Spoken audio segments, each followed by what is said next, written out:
안녕하십니까. 8월 9일 OBS 뉴스 오늘은 전원책의 훈수로 출발해 보도록 하겠습니다. 전원책 변호사 자리했습니다. 어서 오십시오. 예, 안녕하세요. 지난 5일간의 닷새간의 휴가 끝내고 국정에 복귀한 윤 대통령 얘기부터 해볼 텐데요. 먼저 여론조사 결과부터 살펴보도록 하겠습니다. 어제 나온 여론조사 결과인데요. 여론조사 4개 기관이 동시에 조사했고 5일부터 7일까지 표본 오차는 플러스 마이너스 3.1%. 국정 운영 평가를 쭉 보시면 사실은 비슷한 조사도 이제 성격이 갤럽 조사랑 거의 비슷합니다. 긍정 평가는 뭐 한 29% 계속 유지되고 있고요. 부정 평가가 하락하는 추세, 이 부분이 조금 점수를 얻을 수 있겠네요. 그리고 국정 운영 신뢰도 여기 여론조사 기관은 이 부분을 좀 체크를 하더라고요. 크게 차이는 없습니다.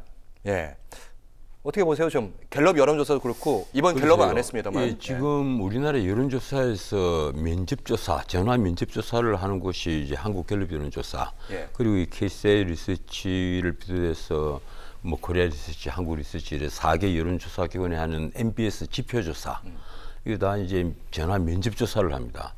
그래서 응답률이 한 13% 내외죠. 그렇죠. 전화 면접조사를 하면 높은 편이죠.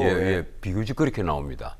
이 ARS는 응답률이 한 2, 3%에 그치는 게 많단 말이에요. 그래서 그 신뢰도가 많이 떨어져요. 그런데 면접조사는 그래도 신뢰도가 높은데 이 재밌는 것이 한국갤럽은 변호사님, ARS 조사하는 쪽에서는 표본 잘 설정하면 그런 신뢰도 문제 없다 이렇게 얘기한다는 점 언급하고요. 물론 그렇습니다만 이제 많은 그 분석가들이 그래도 전화 면접 조사를 더 신뢰를 하죠. 조금 더 보긴 하죠. 솔직히 말해서 그렇죠. 비용이 더 많이 드니까. 비용도 들고 인력이 많이 투입이 되니까 그렇죠.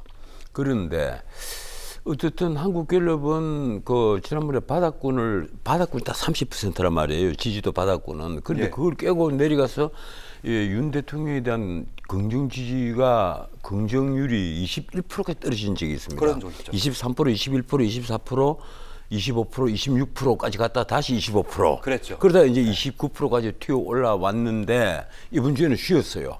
2주 만에 요사이 2주마다 하는데 그래서 저희가 2조사 쉬었습니다. 그리고 어제 이제 MBS 조사가 나왔는데 MBS 조사는 비교적 바닥군이 30%거든요. 근데 그게 무너져 갖고 좀 그 20% 후반대를 오락가락하다가 30%에 지난주에 올라왔는데 정확합니다. 이번 주에 다시 1%포인트 또 내려간 거예요. 맞아요. 그래서 이게 원인이 뭐냐? 윤 대통령이 휴가를 딱 가는 날 어떤 일이 있었습니까? 우리나라 주식시장이 대폭락을 했습니다. 검은 월요일이었나요? 그리고 그 앞에 금요일도 검은 금요일이라고 불렀습니다.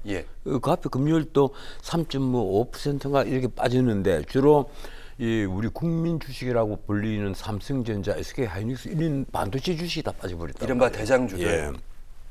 이러니까 그렇게 폭락을 하고 우리 지금 주식을 갖고 있는 분들이 우리나라에 1,400만이에요. 이 영국의 거의 그 2배 가까이 됩니다. 그만큼 우리나라에는 주식시장의 그 동향이 정치권에도 영향을 미칩니다. 정치권이 지지도에 영향을 미친단 말이에요. 그래서 가령 금투세를 폐지하느냐 안 하느냐에 따라서 아마 다음 그 대선에도 영향이 클 거예요. 그래서 지금 민주당도 고민이 크죠. 그렇죠. 자기들은 원래 금투세 폐지 못한다 이랬다가 지금은 이제 뭐 이재명 하는 말 다르고 누구 하는 말 다르고 뭐 정식이 의장 하는 말 다르고 말이 다 틀려요. 그런데 어떻든 윤 대통령이 이 폭락을 한 날 휴가를 갔단 말이에요. 그래서 우리 모두가 윤 대통령이 만약에 이번에 갤럽 여론조사를 하면 그때 오셨어야 되는 거 아니에요? 휴가 복귀? 상당히 내려올 것이다.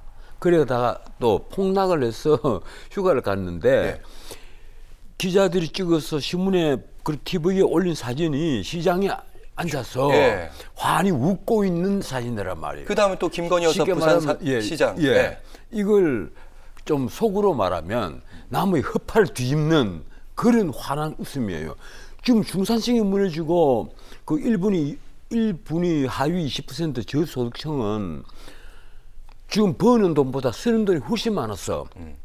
사치시장으로 몰려가야 된단 말이에요. 10가구 중 6가구가 적자 살립니다. 이런 판인데 그리고 중산층이 지금 무너지고 있는데 가계부채가 더 늘고 있고 연체율이 자영업자들의 연체율이 더 그 지금 높아지고 있단 말이에요. 네. 이런 상황에서 주식시장마저 폭락을 하면 사회 분위기가 엉망이 될 텐데 대통령이 환히 웃고 있으니까 그걸 우리가 어떻게 이해를 해야 되느냐. 그래서 제가 보기에 큰일 났다. 윤 대통령 지지율이 또 갤럽 같은 경우는 만약에 이번 주에 발표를 하면 20% 중반대로 또 떨어질 것이다. 안 해서 다행이다. 예, 내가 이렇게 예측을 했는데 다행히 이번 주에 갤럽은 여론조사를 하지 않았어요. 그런데 MBS는 1%포인트가 떨어지는데 이게 또 재밌습니다. 왜 그런가 하면 윤 대통령에 대한 뭐 긍정 지지율, 신뢰도, 뭐 MBS 같은 신뢰도거든요. 예. 신뢰도가 떨어진다고 하면 그러면 민주당에 대한 신뢰도는 올라가야 되는데 이게 민주당이 그렇지 않단 말이에요. 정당 지지도 보면서 예. 저희가 계속 얘기를 해보도록 하겠습니다. 마침 잘 되었습니다.